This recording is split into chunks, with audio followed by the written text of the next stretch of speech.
the Parks, Recreation, and Trails Commission to order.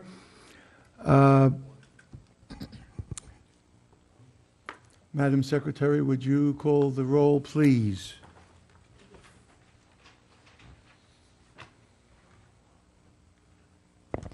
Commission Chair Marty Rosen, Present.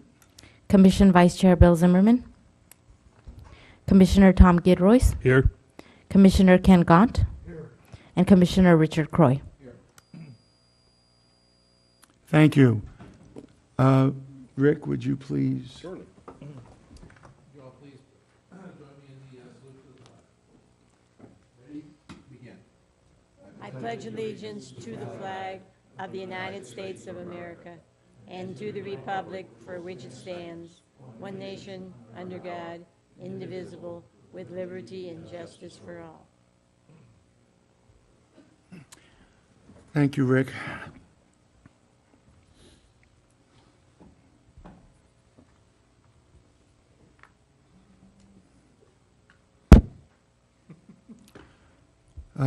That brings us to presentations.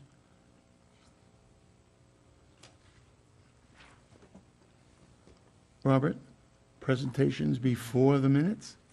Yeah, you can. It can be either way. Okay. We are going to have a presentation from Menifee Crime Watch. Rosemary, please. Hello. Can you hear me with this thing? Is that on? It Oh, is. yeah. I'm Rosemary Minsky, Vice President of Menifee Crime Watch. Tom Hall is a past president, and Chuck McDaniel is our commander of our strike force, and he'll talk about that. Believe it or not, Sun City Crime Watch has been around since 1978. It started with 31 volunteers, used their own cars, and used CB radios. Eventually, the sheriff came in. We had sheriff cars. The sheriff divided Sun City into zones that we followed. And some people may remember we wore yellow shirts with yellow jackets. And when the city of Menifee incorporated in October 1st, 2008, they took over the funding for Crime Watch. And that started on July 2011, and that's when we became Menifee Crime Watch, and we expanded to cover all of Menifee. We cover maps. We go north of Scott, south of Briggs. We include Quail Valley. We include Romoland. You want to show them just? We divided into these are the areas that we cover in the city of Menifee. Then within those areas, they're broken up into zones. Right? Into zones into the whole city from the lots. That's basically the whole city. 448 square miles. Yes. Mm-hmm.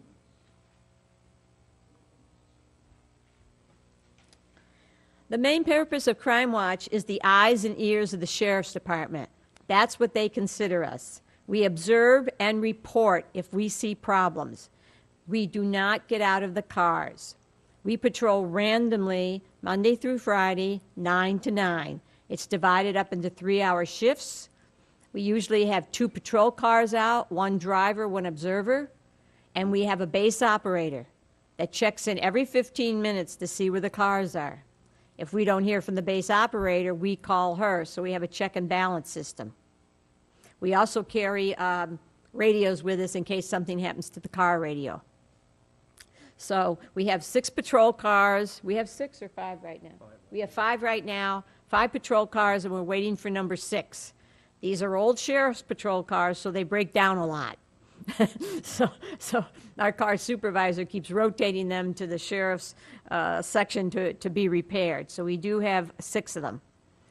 And as I said, we have the driver, observer, and the base operator. And for each shift, and as I said, in fact, sometimes we get lost. With the way the hills are and stuff, you can't hear when we're trying to get to the base, so we do a car-to-car. And you were talking about, I'm going to bring this up, you were talking about parks. And the sheriff, 2 months ago, we met with him for other reasons, but he gave us a list of parks that they want mandated And I would say mandated. When you mandate it, they want us to cover, to pay more attention to, because of drug problems, homeless people, just problems in the area. And we incorporate these into our normal random patrols. As for instance, I mentioned earlier that at Audrey Murphy, at Rattle Creek, Rattle Dance, one of the Audrey Murphy parks, our car discovered the boys' room had been vandalized. Ceramics or whatever was there was all broken up. They called into the base operator, and the base operator called it into the sheriff. As we didn't catch anybody, nobody was there. If somebody had been there, we would not have gotten out of the car. We do not confront people. Many Crime Watch organizations write tickets and things like that, and we do not. We do have our own office. You have the cards there where we're located across from the fire station. Many of the Crime Watch work, or Citizens Patrol work right in the sheriff's office, but we work right here. Ages for joining, 18 on up. The requirements are that they attend 2 ride-alongs to see if they like it, and 1 general meeting, and then we notify them that it's 2 to 3 months because the sheriff does a thorough background check. There's a packet like this that they have to fill out with their whole life history. They do a scan of your fingerprints, and they check every reference you give them, because we do work for the sheriff, so they want to make sure that we're okay to go. And there's different training for driver, observer, and base, so if anybody wants to do a different job, you have your options. You also have options on the times. It's 3-hour shifts. Any questions so far before I go? All right, now I'm going to turn it over to our commander for Strike Force, because you had some questions about something like what Strike Force does. Okay, my name is Chuck McDaniel. I'm the Strike Force commander. We've went through school with the sheriff, and I only brought one thing in just to show you what the sheriff has us do as Strike Force. We do traffic control. We do traffic collisions, road closures, fires, floods, public gathering, scenes of crime, and any other location that they need us for. They make sure we have, safety equipment. If we're out of the car directing traffic, we have to wear reflective vests. And we have bright orange, yellow, and green rain gear if we need it. We're supposed to be aware of the drivers. We're supposed to be able to watch them, because we're standing out there. So if we see somebody speeding towards us, we'll move out of the way, because we're not there to get hurt. And we've been taught the hand signals. We all have whistles and flares. We have crime scene tape to help them with, and other things like that. Now, the Menifee Crime Watch was started, and then maybe about 5 years after that, the Strike Force was formed. His name was Walter Maynard that formed the Strike Force. And he was real thorough with it, with the sheriffs and everything else. But that's when we started working out. We've gone to the sheriff's, academy at Ben Clark, and we've taken their CPR courses, all their first aid, and we're there for 4 Saturdays all day. And that happens once or twice a month. We're on call 24/7. We do our normal crime watch. I do base on Fridays, but I'm on call 24/7. If the sheriff calls the base, they call me, I call my personnel.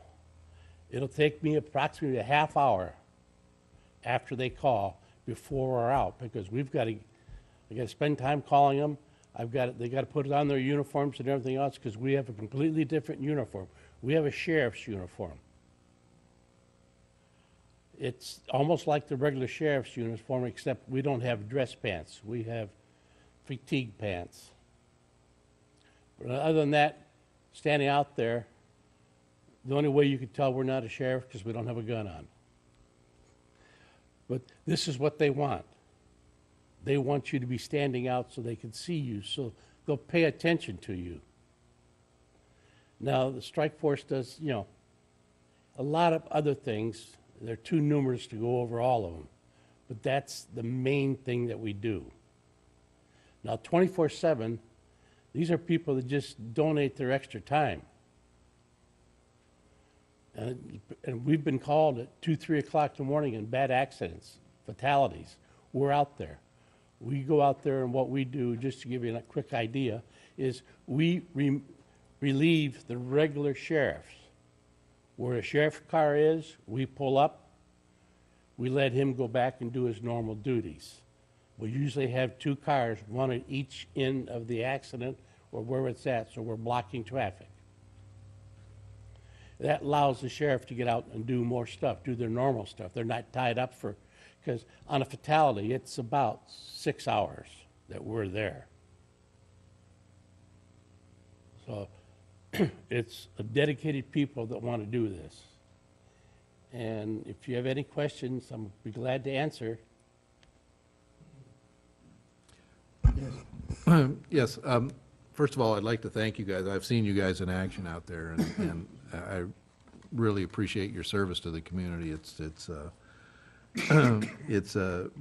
wonderful thing. I belong to a similar organization with the U.S. Forest Service. We patrol up in Garner Valley and up in the mountains. And do you guys have like a yearly training refresher course that you Oh, go yeah. to? Yeah. Yeah. Okay. We go to the academy. They just had one. They got another one coming up in May. Right. We're also trained through, some of us have the CERT training Mhm. through the city here at Menifee. Mhm. Great. We're both strike force. Tom and I are also strike force. Right. But we also had the city of Menifee CERT training. Yeah. 80? How many of those are strike force? 21.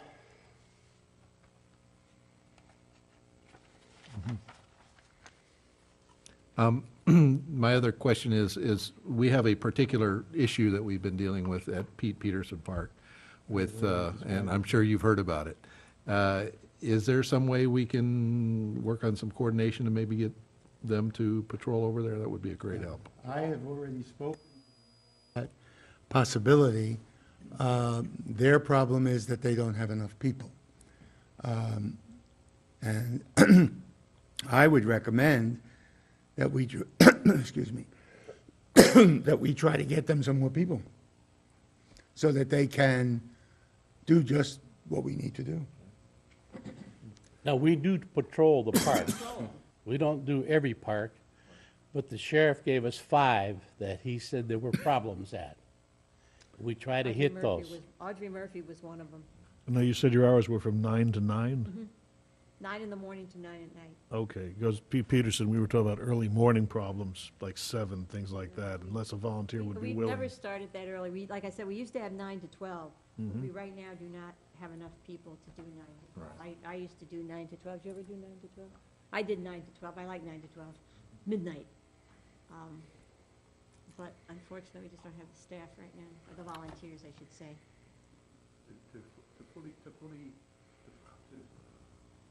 To work from 9 in the morning till midnight, we would need 125 volunteers. We have 80 right now, so.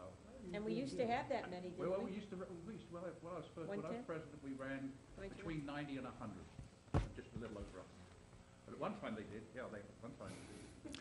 Well, with your permission, I would like to ask Robert if he couldn't help to put the word out somehow that we need volunteers for your crime watch, and then ask you to please look at the parks that we're finding we're having problems with. We certainly can do that. What's the name of the parks? It was Peter? Well, right now, the only 2 that we heard of from people who came up was Pete Peterson and Nova. Nova? Those were the 2 Spell that, that? that people, NOVA? NOVA, yeah. That's, Nova's not on our list. I think No, it Peterson isn't. is. Peterson is. Peterson's on our list, not Nova. So But that if, doesn't mean we can't go by I mean, it if you want. could go by every now and then and take a look, but Sure. obviously, we need a lot more presence there And if the problem is what I think it is. So that means you would need more people. Robert, what do you think? Yeah, city staff can assist with promotion of the program and trying to help with recruitment, posting on our website. I think we've done it in the past, we've put it in our newsletter, but we can make a concerted effort to push it even more frequently and have some more prominence. I know it's also put in the Focus newsletter of the Senior Center. It's already in the Case Center one, you mean? Correct, yes. Yeah, or you're in there. Yeah. We've been in there. Now, you're not at the Oasis, No. and I think you should be, because Yeah. Well, 2,200 They'll people. address that, they weren't too, yeah. The Oasis has their own security, and so they don't invite us in there. No, we're private, I understand that, but So, what I'm thinking of is people from there Yeah. volunteering well, We tried. about to help 2 you years ago- outside. Yeah, about, no, it maybe, 2 years? no, it's more than that, it's probably about 4 years ago. You had a workshop, and we set up a table there. We didn't get one application. John Denver, we went to the one with John Denver. That wasn't at Peterson. That wasn't at the Oasis. Wasn't it the That was Oasis? Menifee Lakes. Oh, that was Menifee Lakes, sorry. That was yeah. Menifee Lakes. But So yeah. we have been to Oh. Menifee Lakes, But we too. have We're been to trying, Menifee we're Lakes, trying. and it was, Please speak into the microphone. I'm sorry. Yeah. Yeah, I think it was about 4 years ago, you had a workshop there, and you had the fire department and so on, and we set up a table with one of the CSOs, who, actually our liaison CSO with the sheriff, and we spent a whole day there and didn't even get a bite. So, you know, Well, I mean, anything, of yeah. course, is possible, but we I understood would that. suggest that yeah. we try to Why don't at you- least tell people Yeah. that you exist and that there are openings. Yeah. We would be happy to go talk to the Oasis, but we have to be invited in order to go anywhere to speak. If it's private, we have to be invited. Yeah. We just can't go twiddling in there. And we also had a table at the SCCA when they had that, when was that? Oh, that's in. Couple months ago? Yeah, it was in October. In October, we had a table there too. Didn't get any nibbles. All right, but Robert is going to make an effort to put you out there more often, and hopefully we'll get some additional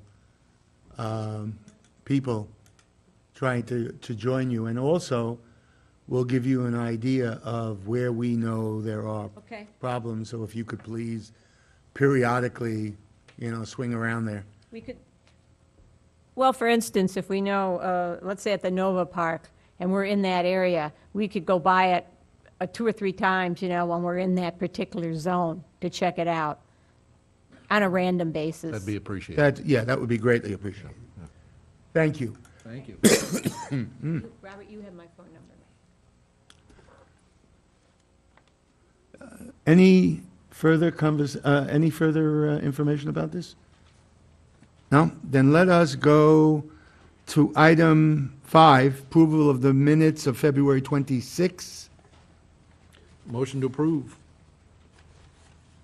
I have a motion to approve by Rick. Any second? I will second. Tom, second.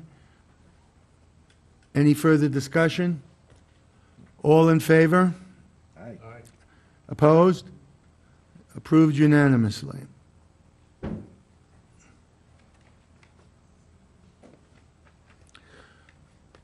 Okay. Item 6, agenda approval modification. Are there any modifications to the agenda? There are none. Okay, so the agenda is approved as is. And that brings us to item 7, public comments on non-agenda items. Are There- there any? There are none. You do have a speaker for a discussion item. Oh, okay, but none for 7. No. Okay, that brings us to 8.1. Please excuse me, seem to have a raspy throat. 8.1, we're going to have a staff report? Yes, very brief. Please. Thank you, Chair and Commissioners. This item is for the consideration of a lease agreement for the North Annex building over at the Case San Aceros Senior Center campus. To give you some good orientation, if you've been to the center, which I think all of you have, there's the former, it's actually converted residential property that was renovated, I guess, about 7 years ago, maybe a little less than that, actually, by the county of Riverside, and turned into adult, I guess for lack of a better phrase, adult daycare center, which was leased at the time to Care Connexus. Since then, Care Connexus has moved out of the space. I think their clientele sort of dwindled. And of course, the transition of the facility and the entire campus switched from county to city as of July 1. And so since then, the facility has been vacant. We've utilized it for a few storage opportunities, even partnered with the community cupboard for some commodities, food distribution. But for the most part, we haven't been maximizing its space, just waiting for the right opportunity and the right partners to use it. And so we've been in discussion with pretty much all of the nonprofits and the busy nonprofits in the city that service the community, and asked if they had any interest in using this space as headquarters, as program space, as meeting space. And the results of those discussions surfaced a few that were most interested, and one in particular that was probably, in our opinion, staff's opinion, the most, I guess, fitting, a best match for the space. And in that case, Arts Council Menifee is looking for some office space as well as a room to display their artwork and rotate an expanded scope of gallery showings. They do them currently in the Case San Aceros Senior Center. However, there is all kinds of activities in that space, and this will allow some overflow and even relieve the senior center from the regular meetings and gallery showings they typically have in the proper senior center space. So staff's recommendation is to enter into a lease with the Arts Council Menifee for $1 a year, but with prorated utilities paid for by the group. In addition to that, terms would also include that the communal space, and within your packet on the last page of the agreement, there is a diagram that you can look at to show the building layout. There's community space in the front area, and that would be shared between community groups who want to reserve out for meetings and public activities, as well as cohabitated by Arts Council. And so the proration in that space would be obviously comparable to that use, and then the office spaces would be exclusively used by Arts Council. So this way, it's seen as somewhat of an extension to the senior center, but also serves a purpose for Arts Council Menifee's long-term functionality and their plan to expand services to the community. I will highlight that because this building in the past was renovated with CDBG money when it was under county ownership and operation, some of those requirements tag along with the facility. And so the populations that are served out of this facility have to meet HUD minimum requirements of low to moderate income. They don't have to be 501c3s, but our requirement per the lease of this agreement is that it is a 501c3. So Arts Council would have to maintain that status as well as their insurance to occupy the space. Our precursory recommendation for using the space in the community area is that you should be a nonprofit who's providing a service to the community. So we're not intending to rent out that room, that front community room. That's intended to be strictly for community meetings and activities and workshops. There is a page within the lease agreement that is still to be filled out by Arts Council, which shows a menu of activities that they would like to do in this space, as well as a calendar, and that would be added to this. Our preliminary discussions with them suggest that it's going to be all open to the public type activities, with the exception of their regular membership meetings they have on, I believe, a monthly basis. So this staff's recommendation is to enter into the lease agreement for a year, and then there are options to renew thereafter. And that concludes my staff report. I'd be happy to answer any questions.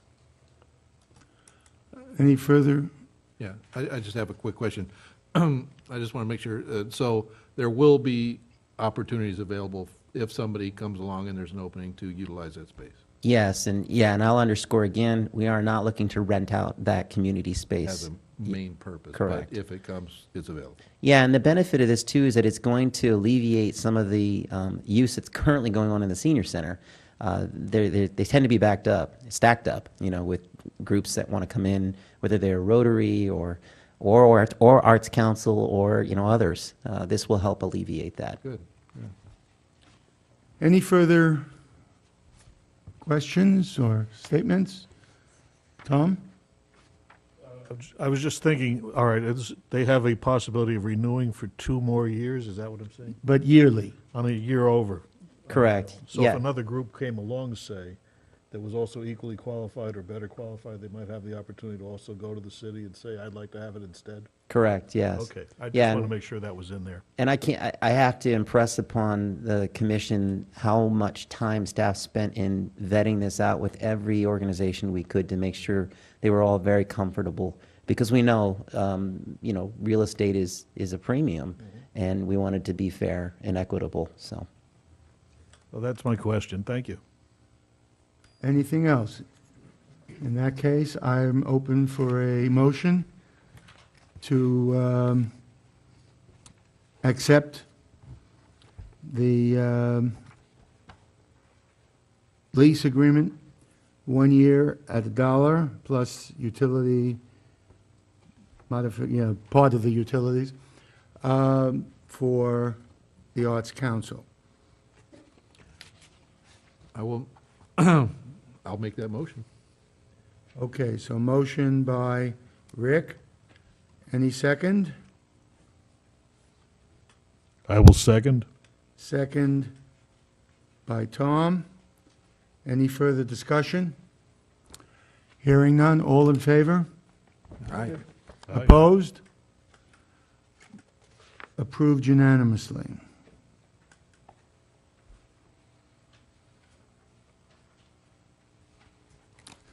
Okay, that brings us to item 8.2, to amend our meeting dates, the meeting dates of the Park Recreation and Trails Commission, from the 2nd and 4th to the 1st and 3rd Thursdays. And the reason for that, as you are aware, is that one of our members is on the board of MSJC, and they meet at the same time. So he's unable to attend unless we can rearrange the meeting dates. Any discussion, or can we go directly to a motion?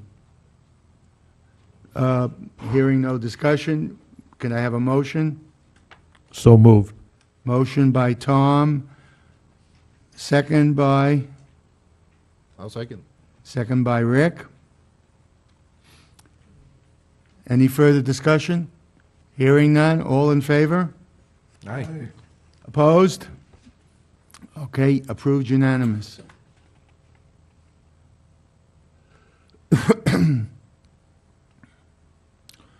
Okay, that brings us to 8.3. The situation with Valley-wide and the problems that the city are having with them and what to do. Is there a staff report? Yeah, very brief. Please. Just an update on, not an update, but a reminder of what we reviewed at the last meeting during director comments. I don't have the clickers, so you're going to have to help me out over there, guys. Thank you, Alan.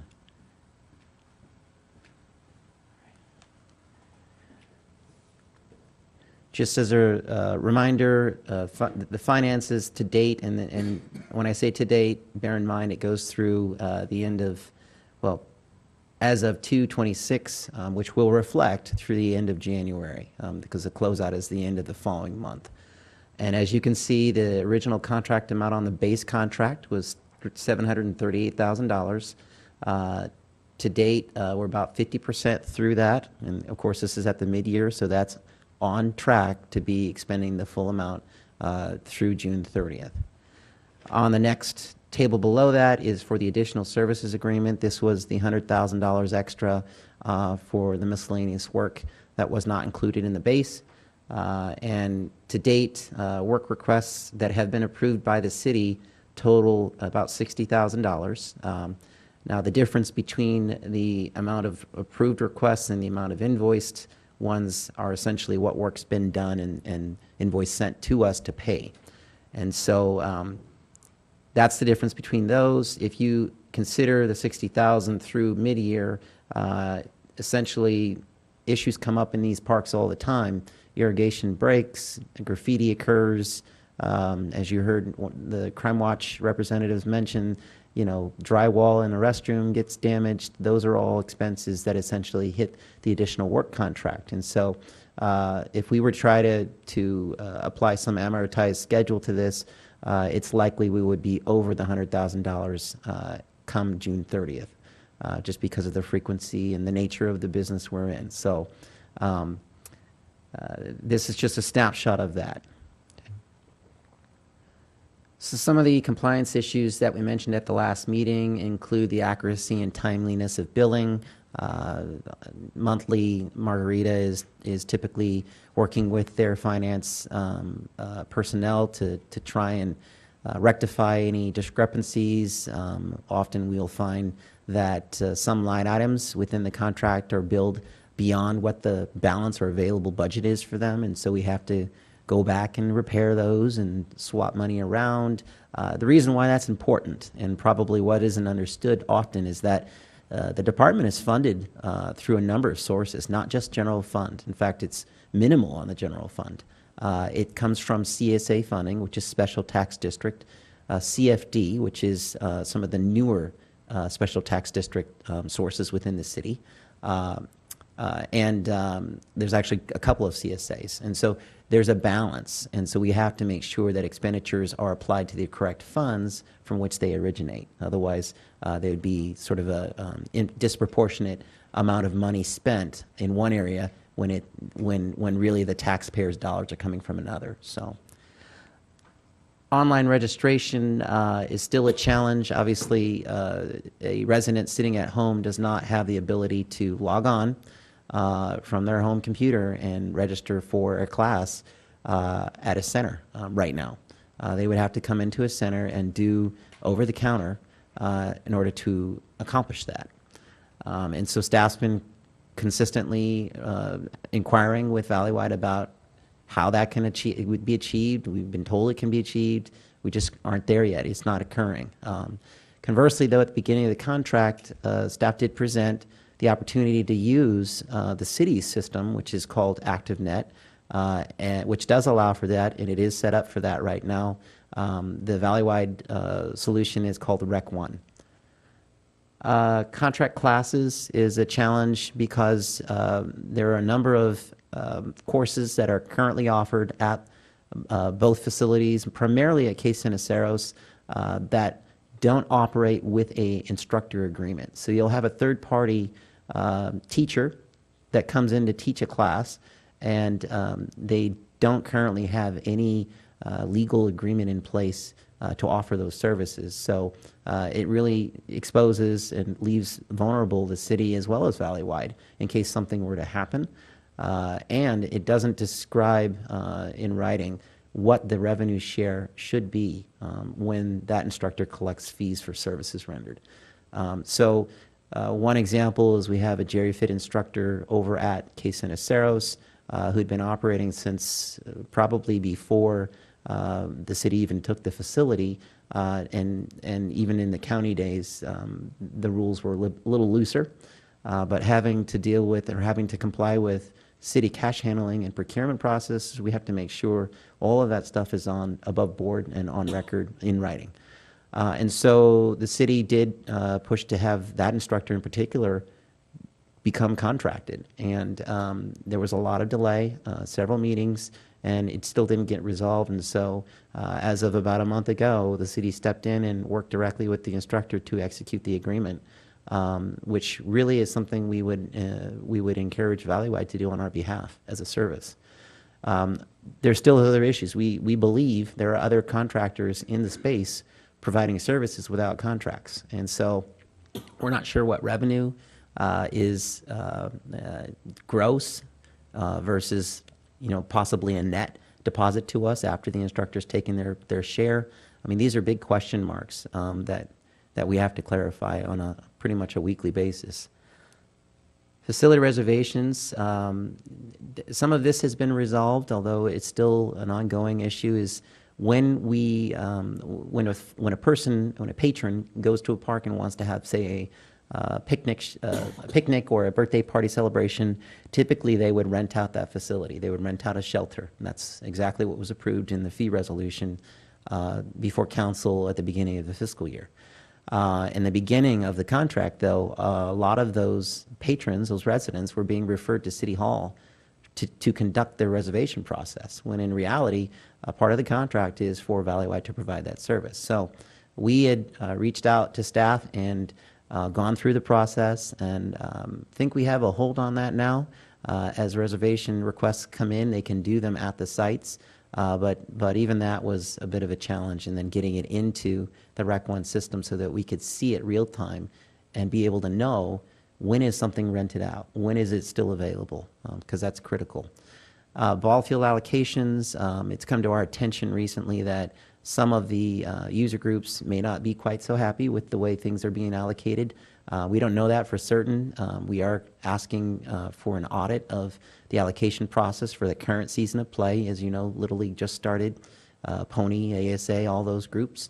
And per the base agreement, Valleywide is required to follow the city's ball field allocation policy. It was an exhibit of the base contract.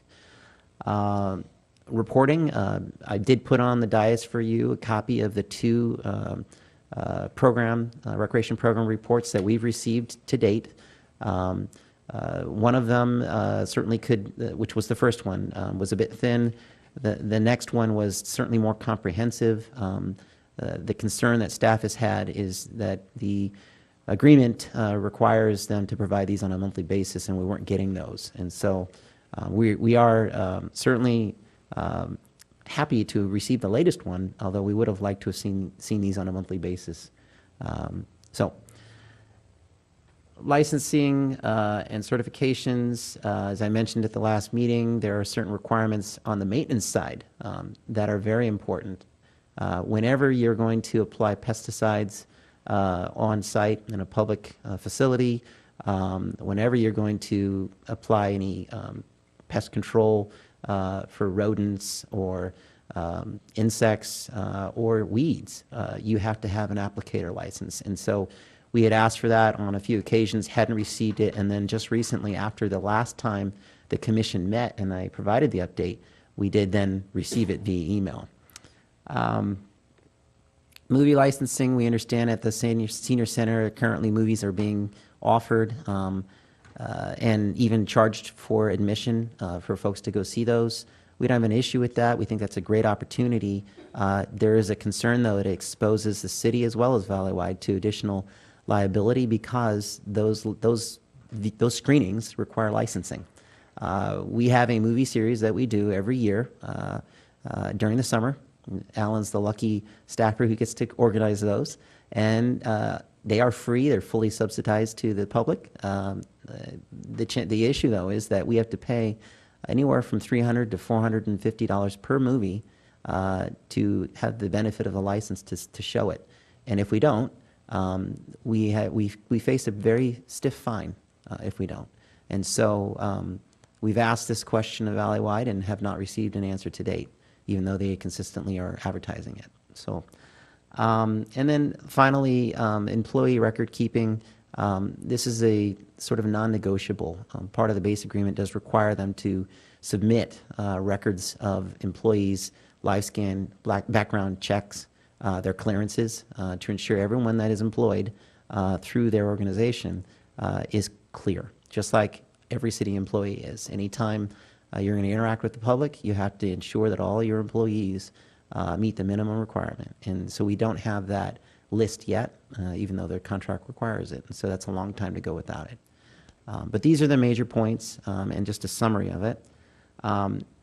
At the request of the commission the last time, there are some options available, and this item is really intended to just provide a discussion points. Again, anything that the commission results in this evening is merely a recommendation to council for consideration. There are, as staff sees it, there are two options here.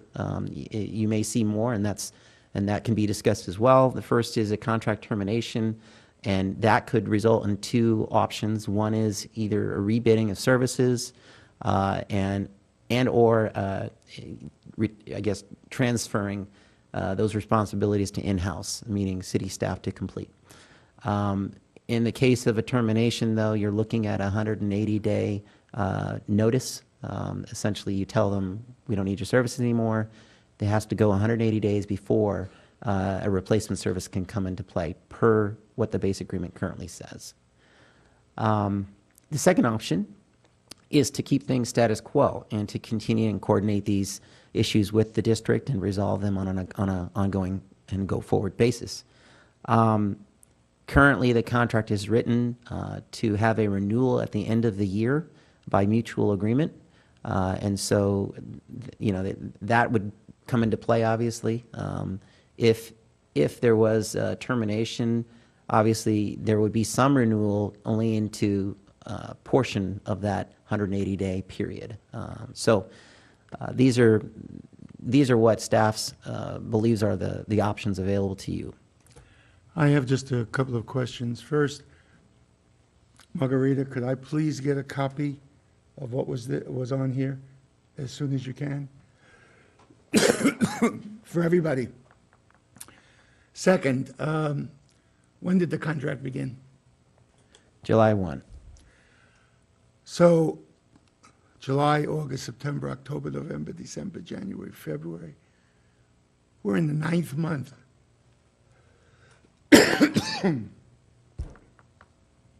Gentlemen, what is your, excuse me, pleasure? A couple of questions. With the, number one, it's fairly disturbing to me to know that a lot of this stuff hasn't happened yet, which puts the city in a precarious position. It's not a good situation for me to hear this. I think that the movie licensing, I understand. I've been in the entertainment. Really sued for that. Yes, I know. But I can't remember the name of the organization in L.A. Yes. But they're very tough about that. Yes, sort they of are. thing. Yeah, AMPAC. But stuff like the stuff with the employees being vetted and stuff like that. Like I said, I belong to an organization, and they put us through the ringer to make sure we can go out there and be among the public, and we are not something we're not supposed to be. And I really can't believe that we haven't gotten that clear yet. That's very disturbing to me. So how often have you gone back to Valleywide with these questions, and what have been the responses? Yeah, each issue area has a different frequency of which we've gone back to them. Some as frequent as weekly, some as monthly. It just depends. It runs the gamut. Sometimes there is an attempt to remedy, and sometimes there's just complete non-responsiveness. For example, on the movie licensing issue, no response. For example, if I go back to the list, the online registration piece, no response. Contract classes, minimum response, but still no resolution with specific contracts for each of the instructors. Facility reservations, better response, definitely. We've seen that they've decided, yeah, absolutely, we can do this at our facilities over the counter. And so that's been good. I mean, it's all over the place. Okay, thank you. I have to agree with Rick. I'm very concerned about liability with the movies and certainly with the people involved if we don't have their certifications and document that they're okay to be working around these parks and with these people. Yeah, I know, yeah, I know being in a business where subcontracting is important, you just have to have the stuff, really even before you start the contract. And if you don't, you can get in a lot of trouble. As far as the online registration, I would think that also that would be priority one because, as we all know, a lot of the costs are subsidized by John Q. taxpayer. And we need to recover whatever we can to make sure that we've got some flow coming in. And we know, along with those registrations, you get a real accurate number on weak areas where you need to push more for getting people attracted to the programs. And it gives you a cash flow, basically, to say, we're weak here, we need to improve this, or maybe even adjust fees properly. So if you don't have any of that, that's where it begins. Well, coming back to that line of thinking, the $100,000 that was added on a separate addendum, it looks like we're going to plow through that before a year is through then, because we're already at 60,000, was it? We don't have all the invoices. So John Q. Public could get dinged even further.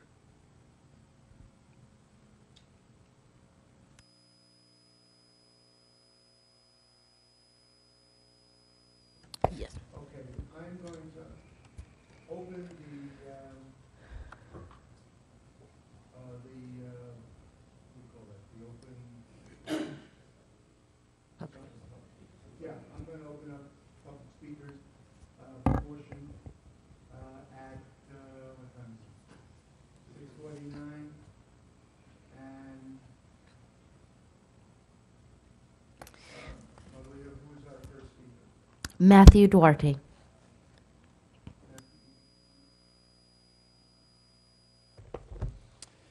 Yes, good evening again. My name is Matt Duarte. I'm on the board of directors for Valleywide. Actually joining me tonight, some of you may know him, Vince Valdez. He's been essentially the head honcho at Wheatfield for, I don't want to date you, Vince, but I think when I was playing, you were over there. At the last meeting, I had an opportunity to kind of hear you guys air your grievances, and again tonight. And believe it or not, I was actually really encouraged and glad that I was there because it gave me an opportunity to find out, starting out very early on, what I need to focus on and identify those issues. Now, I don't think it'd be appropriate, and frankly, I don't think I have enough time to address these line by line. But there's three things I'm encouraged by, and I guess, and Robert alluded to it, all these issues can be, have been, or will be resolved. That's my promise to you. Two in particular I'd like to address are the live scan issues. Some of you probably know when you're dealing with personnel issues, there are a lot of privacy concerns. What the contract requires, and this is my Bible now, is verification that the live scan had been done. We cannot physically provide the fingerprint records. That would be a privacy violation. What the contract requires, and we've explained that, is my understanding, is just verification of all the employees, and Valleywide has to keep those live scan records as well. So that's a concern of ours as well, and it's been done. The other thing that I was glad to hear was none of these issues affect the quality of service. They're not saying that there's anything wrong with the parks. There's nothing wrong with the programs being offered. Valleywide has a long history and a good reputation of doing that and doing that well. And I know Vince could speak to that in addition. Really what I'm kind of hearing is there's a disconnect in communication.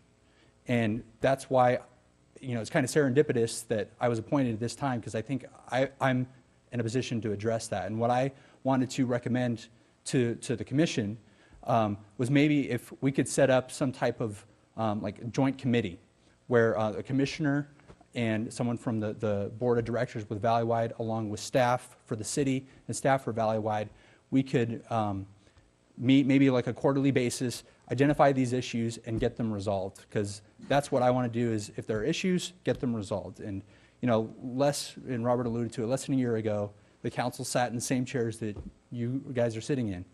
And after much debate and a lot of public comments, they all agreed that, you know, Valley White had the reputation and capability to do this job and do it well.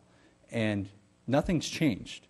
And if we're having issues, let's not throw the baby out with the bathwater. Let's get them fixed and get what the community needs, and that's great services. So in conclusion, you know, we're partners with several cities. We know how to make those relationships work. And I'm committed to making this one work. So thank you. There are no additional speakers.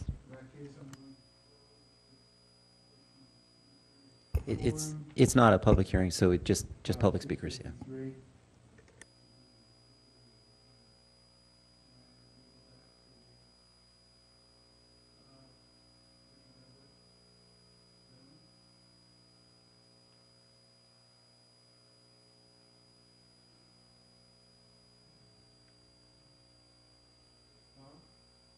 Oh, I'm sorry.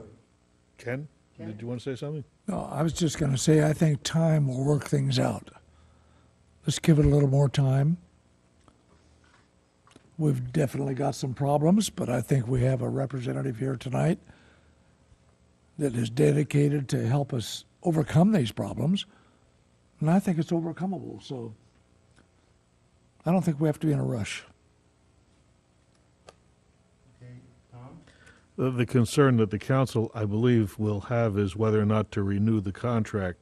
What I was going to suggest is that we make sure that they're totally informed about the conversation Matt just brought up about maybe having some sort of a joint commission and about these concerns so that they can contemplate exactly what's going on and see if they feel like they want to renew based upon this information.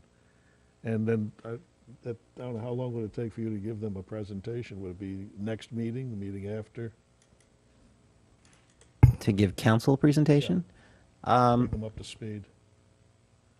Yeah, I mean, to have it agendized requires at least two of the council members to propose that at the next meeting. So there's a couple steps that have to happen first. However, you know, I think I need to clarify that even though some of these issues are certainly solvable, they are not new. So balance that out. I think you have to balance that out. I am encouraged by the fact that Mr. Duarte is here on behalf to ferry this through, but I would also highlight that you know, before Mr. Duarte was appointed, there was no representation. And so the city was dealing directly with Valley White staff on these and not getting any traction. So one of the problems that I have is the fact that we're 9 months into a 12-month contract, and nothing has happened in 9 months. And if we postpone it, what happens to the contract? I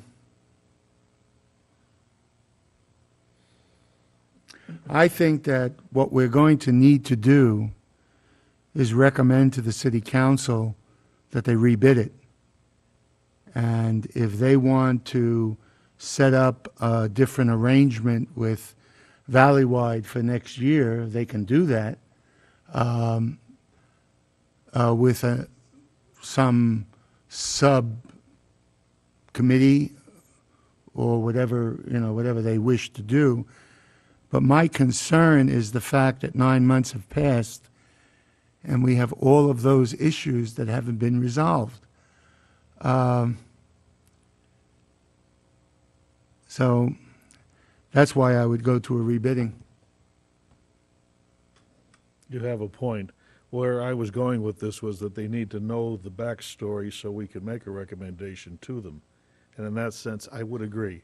It would seem like option number one, either rebid or in-house services, should be our recommendation. But in addition to that, I'd like them to understand why we're suggesting this and the possibility of maybe salvaging it. Yeah, if we can drag Matthew into this, well, no, I understand where he's coming from, but as I said, is 9 months into a 12-month contract, and that's what concerns me. You know, I agree with you, Marty, I don't mean to cut you off, but until Matthew came on the scene, we weren't getting any Anything at attention. all. So we're glad that you're here. I would recommend that we rebid, that we recommend to City Council that they rebid the services, and that they know that Matthew is prepared to set up some kind of subcommittee to help with the overturning of the problems. I think what the chair is referring to is a joint ad hoc committee between the two Yes. boards and with the And that inclusion of would have staff. to be agreed to by the council. Correct, yes. And, but in the meantime, I think we have to do something because we're almost out of the first contract. And to answer the other commissioner's question regarding when could we provide the information, depending on what the council's, I guess, preference is at the next meeting, which is next week on the 18th, we'd be able to have something in front of them by the 1st of April. And that only gives 2 more months before the contract is over. That was my question exactly. Is there time to get this done so that going in-house, rebidding, et cetera, is there time to get that done in order to, when July 1 comes around? Seems there is. Yes, staff has actually got a lot of the legwork already completed. And I say that not because we were anticipating this, but because prior to contracting with Valleywide, staff was already set up to do this themselves. Okay, so we need a motion for what to do with this. Gentlemen?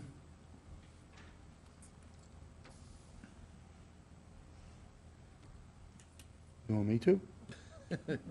Mr. Chairman, we just need it clarified, the proper wording of the motion. Okay, I agree with what we've all discussed here tonight. We need to move forward, and I'd like to make a motion that we follow your recommendation. okay, that we recommend to City Council that we go out to rebidding of the services, and inform the City Council that Matthew is prepared to set up a joint ad hoc committee to help if the City Council wishes to do that. That's correct. Okay, that's the motion by Tom. Do I have a second? No, by Ken. I'm sorry. That's all right. I'm sorry, Ken.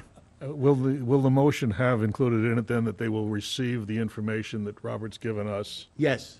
Okay. Absolutely, yes, I second your motion. yes. Okay, so motion by Ken, second by Tom. And for this, we're going to need a roll call. Commission Chair Marty Rosen. Yes. Commission Vice Chair Bill Zimmerman. Not here. Commissioner Tom Gidroyce. Yes. Commissioner Ken Gaunt. And Commissioner Richard Croy. Yes. Okay.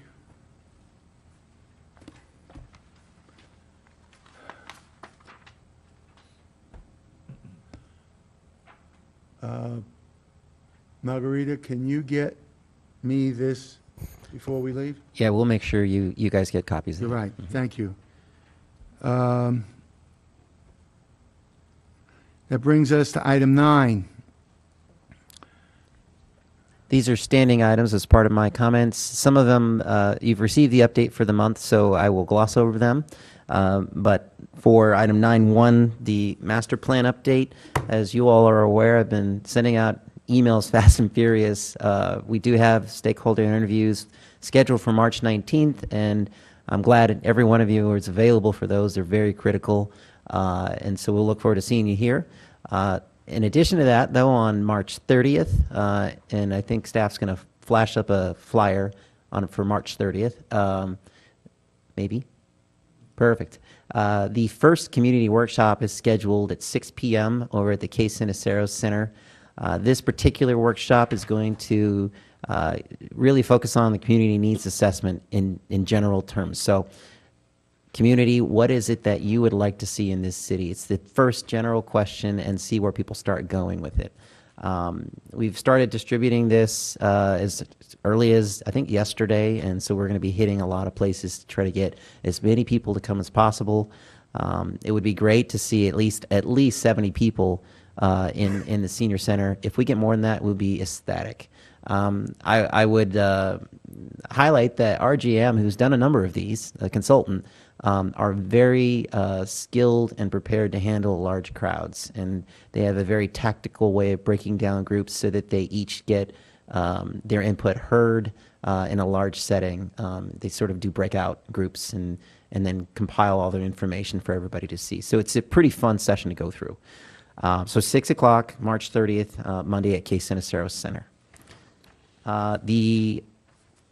That's my update for the master plan. There are 2 other workshops coming up. I don't have flyers for those yet. They are on April 20th at Wheatfield Park Menifee Gym. So I want to thank the Valleywide for offering the space. And that session will be focused on sports user groups and sports facilities in town. What do we have enough of? What don't we have enough of? So it's a very directed session. And then the final session is May 11th at the Sun City Civic Association. We did get a hold of them. They are very graciously going to host us for the final session, where we'll wrap up the findings and grab any last-minute input from the community. And again, we want to ensure we capture feedback from seniors, adults, and youth in the community, because that's really all of our users. Moving on to sort of events, capital improvement updates. There's not much has changed. K. Siniceros Center is in the middle of bidding right now, and that's a CDBG funded program. I think we went over the list of improvements at the last meeting. So we look to award that, or take it to council for award on the 1st of April. May I just interject, Sure. please? We heard that there was a rather large amount of damage done to a boys' bathroom. Do we have any idea how much that's going to cost to repair? Yeah, it's probably around $3,000. The Crime Watch was referring to Audie Murphy Park. The restroom in there, essentially somebody went in and I think swung a skateboard against the wall multiple times and damaged it. Precisely why the park design standards need to be in place, because realistically, a public park restroom should not be constructed with drywall walls. You construct it with split face block or something comparable. So that way, if someone's going to swing a board around, they're going to break their board first. But this is. What about putting up cameras? There is a camera right there in front of the building that captures as much as it can. But again, our new standard actually places multiple cameras so you catch every angle. So, yeah. Ongoing challenges. It really is the business that we're in. So. I'm sorry, I was just... No, that's okay. There is an event coming up on, if you can put up the tree planting flyer, on March 21st. Staff will be coordinating a tree planting as part of what we call Menifee tree. Many trees leafing the way. Sorry, it's a mouthful. It's a community beautification effort. Essentially, we have a grant from CAL FIRE through their Leafing Out grant to plant 128 trees in 2 of our parks. And so on that Saturday at 8 a.m., we will be out there with the community, dropping these in the ground in very necessary places in both parks. And then the second part of this grant is really educating the community on urban forestry. And so at the Springfest event, if you can go and open that flyer, on the 28th of March, which is the following Saturday, we will have 300 tree saplings, free tree saplings, to give away to the community. The first 300 that come, get them. And obviously, with a bunch of other activities going on, jumpers, games, food, Easter Bunny, all of those traditional things that we do. This is an opportunity also for an arborist, as part of the grant, to come out and provide advice to those folks who want to receive it on how to plant a tree, how to maintain a garden, all of those great things. So we're excited about this. This is the first step. Successfully completing this grant opens us up to other grant opportunities with the state as well. So it's good to be in good standing, and it's good to provide more trees in our parks. So. I have to interject with a problem that the county is about to have, and that's with a beetle borer. Unfortunately, I'm in the middle of it, and this particular insect is a real monster because normal methods of killing won't kill. It is so small that even after the tree dies and you chip it, you haven't killed it. So you had better do something with that wood, because if you put it somewhere, that beetle can fly. And when it comes out, it's got 2-mile radius. He'll go find another tree and start all over again on somebody else's property. I would like to sit down with Alan and you and try to work up a procedure to try to save our parks from losing their trees. There are some things that we can do. It means watching where we get wood from, chips, or what's that stuff you put in beds? It's fiber wood chips. Mm-hmm. Yeah, all of that stuff can be Mulching. lethal because it's not killing the insect. So we have to make sure that it does not come from outside Riverside County, because every county around us is infested. And we have to make sure that it doesn't come from North Riverside, because they've got it already. Can I just ask Vince, do you know anything about this? Excuse me? Do you know anything about this happening? We see it in newspapers and we've heard the same reports, so we're aware of it. Yeah, I think a lot of it has to do with the avocado crop. Well, A lot of forestry. the Avocado Commission has complained to the Waste Management Commission of the county because they could lose every avocado tree they've got with this little baby. So, I like they really have to- guacamole. I'm bummed. No, we have, I don't know what we're going to do. I've got a meeting tomorrow morning. All right? The county is trying to decide what to do about it. As I understand, there are certain trees that are more susceptible than others. There are about 110 trees that this particular little darling likes. Yes, yeah. So we along with our landscape architect are selecting species that are hardy, so to speak, and they resist a lot of the funguses that traditional ones don't typically do well with.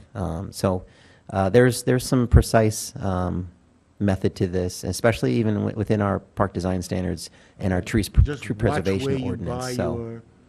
buy your what do you call it, the chip Mulch. that you use and the mulch that you use. Very important that you watch where you get it from. You won't see it, all right, because it's so small, you're going to need a magnifying glass to find it. All right? So those are the major events that are coming up. No additional updates at this time. Staff is still working pretty feverishly on the rest of the improvements in our parks. So that's the end of my update. And if fees and all are the same? Yeah, no new, They yeah, haven't changed. there has not been as I understand, in April, they're hoping to bring a portion of the diff fee update to council. So we'll cross our fingers. Okay. So we're finished with item number 9. Let's go to number 10, Commissioner reports. Gentlemen? Well, I've got a question, if I may. At our last meeting, I asked if there was a trail in the, I forgot, the Talavera development. I know that there's one everybody uses. I don't know if it's on the map. I want to make sure if that is on the map that we save it. What's the question? There's a trail that is used by the folks who live in my area. It's an east-west trail, and there's houses being built where it is. I want to know if that's actually on the map, because I'd hate to lose it. Yeah, it's currently not on the map. It's an unofficial trail, let me put it that way. User created? Yeah, user created. That isn't to say, though, that something can't be mitigated through the tract as it's being built. Okay. We see that happening even over at the Audie Murphy development. They're making some efforts to contain or to maintain what people use currently. So I'll have to check with planning to see how far along they are. Okay, that'd be Yeah. great. Yeah, I'd like Yes. to, I'd like to state that I'm very much looking forward to March 30th and the community workshops. I've already sent out a couple hundred emails. I hope you got a lot of chairs. You're going to need them. Thanks. He would be thrilled if there was standing room only. Anything else? Items for future agendas? If I can add, Chair, that for the workshops, we are encouraging as much as possible, please RSVP. We are purchasing refreshments, and we want to make sure there's enough space for everybody. Okay. Anything else to add to the future agenda items? And we know that we're going to be working with the people from Crime Watch. Any further news about the dog situation at Pete Peterson? Not yet. I know it's been a couple weeks, but we haven't.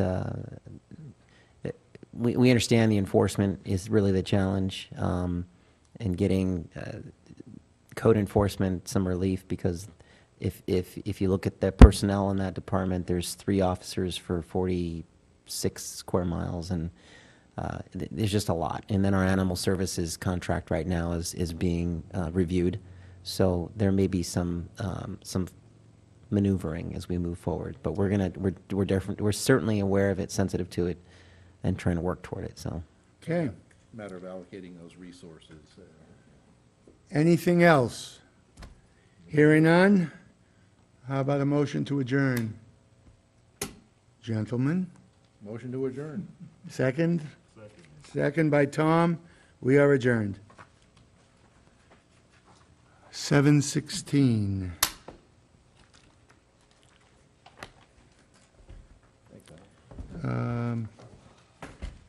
Thank you. Thank you very much. Rick?